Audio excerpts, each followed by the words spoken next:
Here's the big challenge of life. You can have more than you've got because you can become more than you are.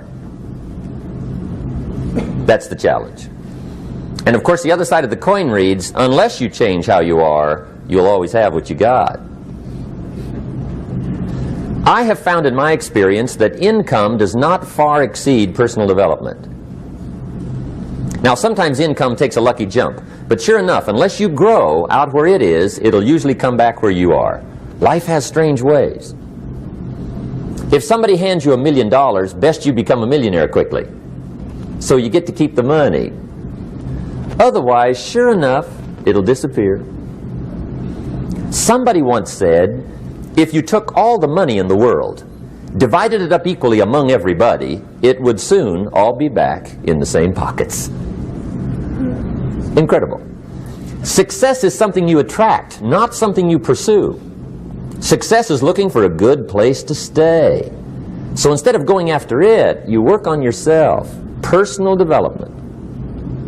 See, the major question to ask on the job is not what are you getting. The major question to ask on the job is what are you becoming?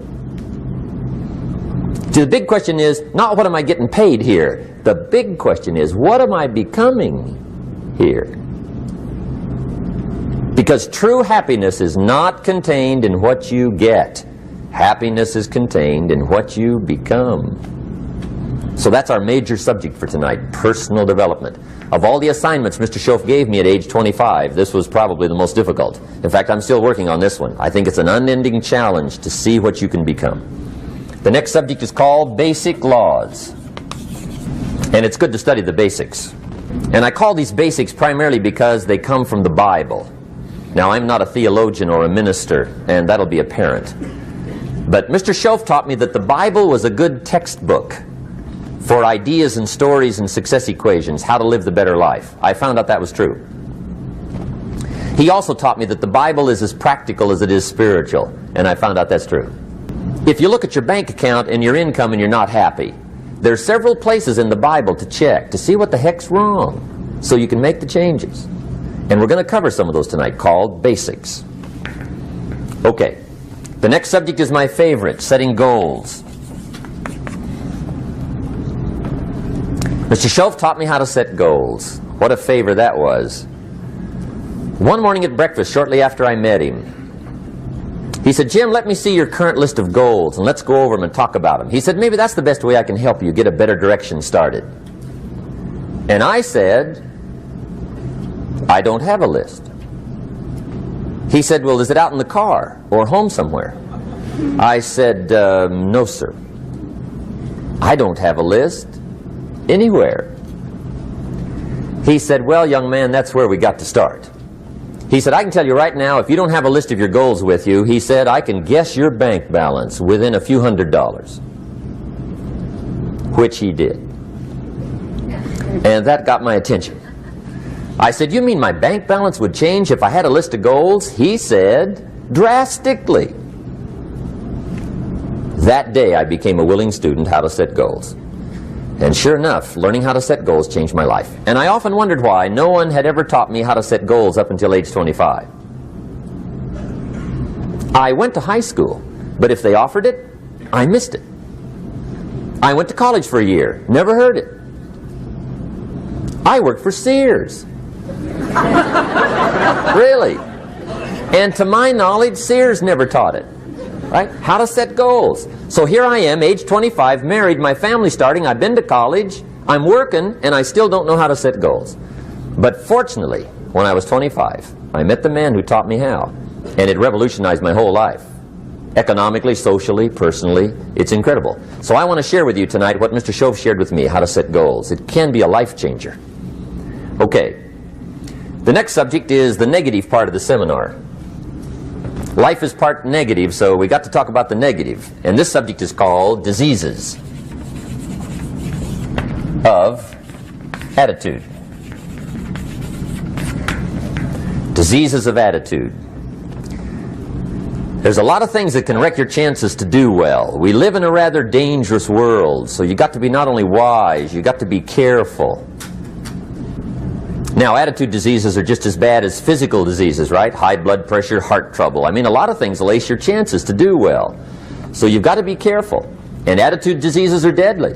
I mean, they'll destroy all the good things you start. Okay? So we'll go through those attitude diseases, how to spot them, how to look for them, what they are, and the cure. And I'm a pro on these because I've had them all, so I can give you excellent advice on these. Now, the last subject we're going to consider tonight is called the day that turns your life around. The day that turns your life around. And under this subject, we're going to talk about the emotions that can change your life. Human beings are emotional creatures, and emotions are powerful for life change. Now, of course, emotions are so powerful they can go either way on you. Emotions can either build or destroy. So you really have to employ emotions properly. We call civilization the intelligent management of human emotions. If you can intelligently apply your emotions in the right direction, no telling what can happen. Could turn your life around one day would be sufficient. So we'll talk about those. Okay. Now that's a lot to cover in one evening, but we'll keep at it here and see if we can't get it all done. I'd like to have you now jot down the theme of the seminar. Every seminar should have a theme, I guess. We've got one. It's on some of our literature if you happen to notice it, but if you didn't, for your notes, here it is. The theme of the seminar goes like this: the major key to your better future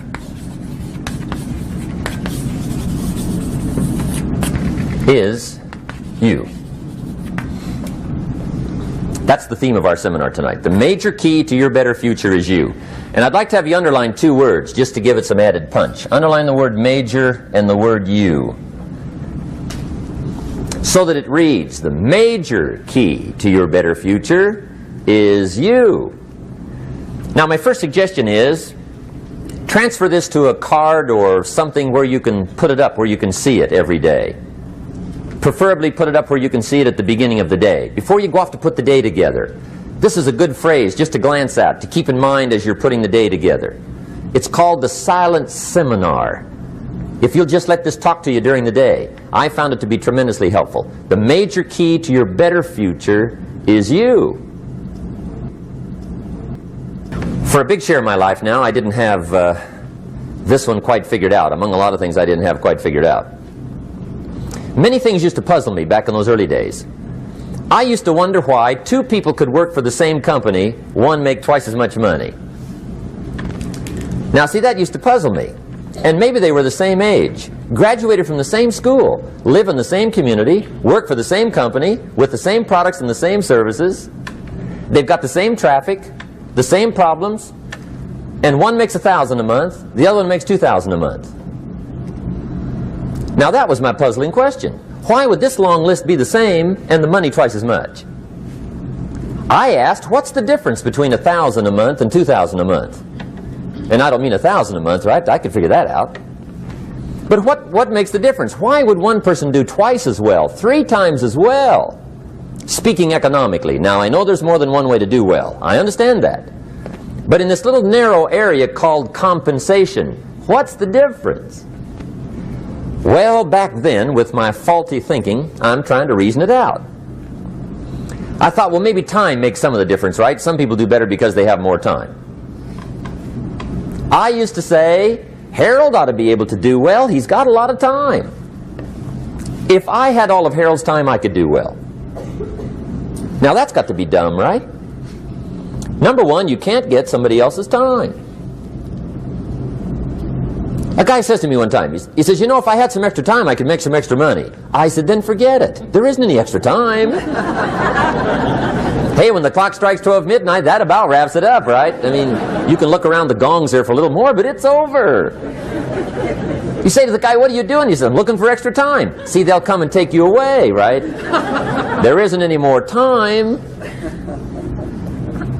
Now, if you can't get more time, which you can't, what could you get more of that would make a difference in economic results? And here's the key word.